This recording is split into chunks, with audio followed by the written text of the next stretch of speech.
Nagkayayaan nga kami buong pamilya na mag-swimming. Bali naisipan na nga lang din namin na mag-swimming dito lang malapit sa amin. Siguro mga 30 minutes away lang. Sobrang lapit lang din kasi talaga ng dagat dito sa amin. Bali kasama nga naman yan si Ate Che, tapos yung mga bata sila Sia, yung mga bagets dito sa amin. Tapos yung mga pinsan ko, sila Ana Marie. Tapos yung mga anak ng pinsan ko. Basta lahat kami na magkakasama no New Year's Eve. Bali pumunta nga ako dito sa bahay ni ate kasi dito nakaparada yung motor ko. Magmumotor kasi ako punta dun sa dagat na pupuntahan namin. Bali guys, parang naging tradisyon na kasi namin. Tuwing after ng Christmas, New Year or Fiesta, nagsiswimming kami. Kaya grabe pag umuwi talaga ako dito, nog talaga ako pagbalik ng Manila. Kasi hindi lang isang swimming yung pupuntahan mo dito, marami. Gawa na marami rin kasi talagang puntahan dito. Yung tipong magbabakasyon ka lang dito ng 2 linggo. Naku, kulang yung 2 linggo mo dito para libutin yung mga magagandang lugar dito. After lang minuto nga lang din, nakompleto na rin kami, kaya gagawin na rin tayo pupuntang dagat. Bali guys, yung pupuntahan nga namin, sakop pa rin to ng Pandan Antique. O diba, dito pa lang sa municipality namin, marami ng puntahan. Habang nasa biyahe nga kami, sinabi ko sa pinsan ko, nahawakan niya tong cellphone ko para videohan niya ako. Syempre, dagdag exposure din yan, no? Ang lagay ako yung nagbablog, tapos puro mukha nila yung nakikita. Actually, hindi rin kita mo ako dyan, naka-helmet ako eh. Mas pogi tayo kapag naka-helmet eh. Huwag nang tanggal-tanggal ng helmet para hindi umay tignan. Tama na nakatakip yung mukha natin para hindi na matakot yung mga kabataan na nanonood ng vlog natin. At ayan nga, bumida na yung lolo nyo.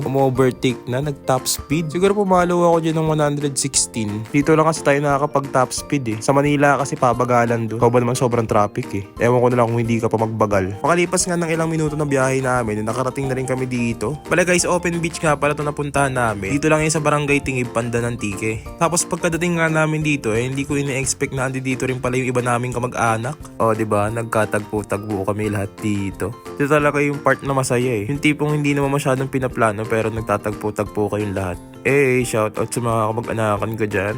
Minsan maganda rin yung mga gantong moment eh. Kasi hindi lang kami mga kabataan yung mga nag-e-enjoy. Pati syempre yung mga nakakatanda, yung mga nanay ng mga pamilya namin. Yung tipong nagkakaroon din sila ng moment na magkakabanding-banding. Yung sa tipong simpleng salo-salo lang, nagiging masaya yung moment.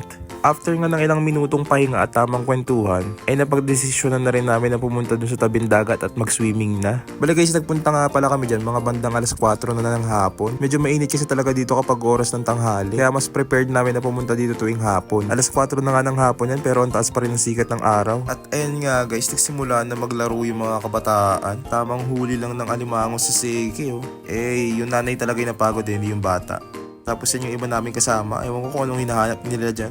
Tapos dito naman sa kabilang banda naglalaro naman ng buhangin si Sia. Enjoy na enjoy nga tong little princess. Gawa na kapag umuwi na naman na Libaka, wala na naman siyang kalaro. Magkukulong na naman sila sa bahay ng nanay niya. At ayan nga, syempre hindi lang yung mga bagets na nag-e-enjoy dito. Syempre pati rin kami mga nasa middle age. Ito lang din talaga mayayabang ko eh. Yung tipong kami palang pamilya masaya na. Tipong hindi namin kailangan na ibang tao para lang sumaya. Hindi magdadrama for today's video. Bale guys, yan yung nakikita nyo, sobrang linaw talaga ng tubig dito. Yung tipong hindi ka magsasawa na magbabad-babad dito. Kasi guys, tignan nyo, sobrang linaw talaga ng tubig. Yung tipong makikita mo yung paa mo dun kahit nasa ilalim na ng tubig. Kaya nag-e-enjoy talaga kami guys sa paglangoy-langoy.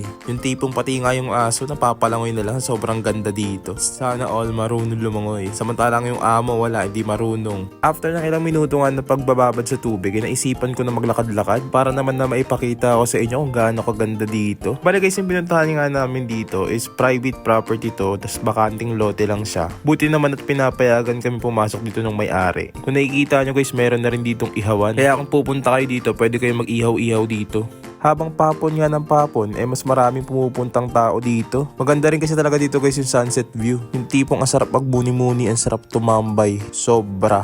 Ako nagsasabi sa inyo. Hindi po mawawala talaga yung stress nyo guys. Tapos yung iba dito guys pumupunta rin para mag-aral magmaneho. Medyo malawak kasi talaga yung space dito kaya pwede ka dito mag-test drive. Bale guys, kapag gusto nyo pumunta dito at wala naman kayong matutuluyan, pwede kayo dito sa resort na katabi niya. Hanapin nyo lang guys sa Google Map, Paidon Beach Resort. Lalabas na yan sa Google Map. Baka naman, Paidon, kahit isang gabi lang. After ko nga dyan sa Paidon, naisipan ko na rin maglakad-lakad. Habang naglalakad-lakad nga ako, nakita ko tong mga to. Sabi ko sa kanila, bibidyohan ko sila. Yung nag-trending sa social media na iikot-ikot yung camera. Hindi ko alam kung anong tawag dyan. Basta yun na yun.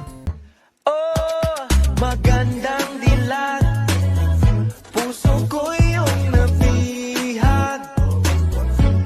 Wala nang ninanais. Bigaya kang labis. Oh, magandang dilag. Sana all magagandang dilag. Umilit pa nga. Sabi nila kasama daw dapat ako sa video.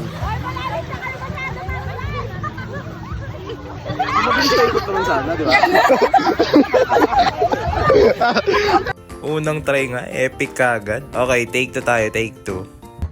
Oh, magandang dilat. Puso ko yung nabihag. Wala nang ninanais, bigaya kang labis. Oh, magandang dilat. Oh. After nga ng konting kasiyahan, ay nag-aya na rin kaming mag-uwian.